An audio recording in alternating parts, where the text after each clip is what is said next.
Hello, builder കരിയറിന്റെ പുതിയൊരു വീഡിയോയിലേക്ക് എല്ലാവർക്കും സ്വാഗതം.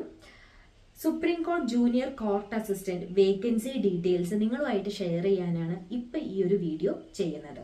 അപ്പൊ നമുക്കതിന്റെ ഡീറ്റെയിൽസ് ഒക്കെ എന്താണെന്നൊന്ന് നോക്കാം. Degree plus computer typing knowledge ഉള്ളവർക്കാണ് ഈ ഒരു വേക്കൻസി കോൾ ചെയ്തിരിക്കുന്നത്. ടോട്ടൽ 241 വേക്കൻസീസ് ആണ് പറഞ്ഞിരിക്കുന്നത്.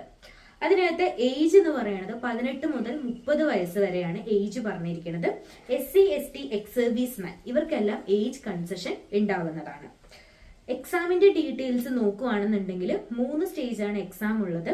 ഫസ്റ്റ് സ്റ്റേജിൽ വരുന്നത് റിട്ടൺ ടെസ്റ്റും കമ്പ്യൂട്ടർ നോളജ് ടെസ്റ്റുമാണ്. അത് ഒബ്ജക്റ്റീവ് ആയിരിക്കും. 2 hours ആണ് ഈ ഒരു എക്സാം വരുന്നത്. രണ്ടും ഒരുമിച്ച് തന്നെയാണ് വരുന്നത്. അതിൽ സെലക്ട് ആയി കഴിഞ്ഞാൽ പിന്നെ വരുന്നത് ഇംഗ്ലീഷ് ടൈപ്പിംഗ് ടെസ്റ്റും അതുപോലെ തന്നെ ഇംഗ്ലീഷ് ഡിസ്ക്രിപ്റ്റീവ് ടെസ്റ്റും ആണ് വരുന്നത്. ടൈപ്പിംഗ് 10 minutes ആണ് വരുന്നത്. ഡിസ്ക്രിപ്ഷൻ ആണെങ്കിൽ 2 hours ആണ് എക്സാം ടൈം വരുന്നത്. അതും സെലക്ട് ആയി കഴിഞ്ഞാൽ ഫൈനൽ വരുന്നത് ഇന്റർവ്യൂ ആണ്.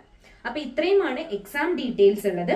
ഇനി എക്സാം സെന്റേഴ്സിന്റെ കേസ് നോക്കുകയാണെങ്കിൽ ഇന്ത്യയിൽ ടോട്ടൽ 128 സെന്റേഴ്സ് ആണ് ഉള്ളത്. കേരളത്തിൽ 8 സെന്റേഴ്സ് ആണ് എക്സാമിനായിട്ട് തന്നിരിക്കുന്നത്. അപ്ലൈ ചെയ്യാനുള്ള ലാസ്റ്റ് ഡേറ്റ് മാർച്ച് 8 ഫീസിന്റെ കേസ് SC ST കൺസെഷൻ ഉള്ളവർക്ക് 250 രൂപയും അല്ലാത്ത ജനറൽ കാറ്റഗറി ഉള്ളവർക്ക് 1000 രൂപയുമാണ് എക്സാം ഫീസ് വരുന്നത്. എക്സാമിന് അപ്ലൈ ചെയ്യാനുള്ള സൈറ്റ് ഞാൻ ഡിസ്ക്രിപ്ഷൻ ബോക്സിൽ കൊടുക്കാം.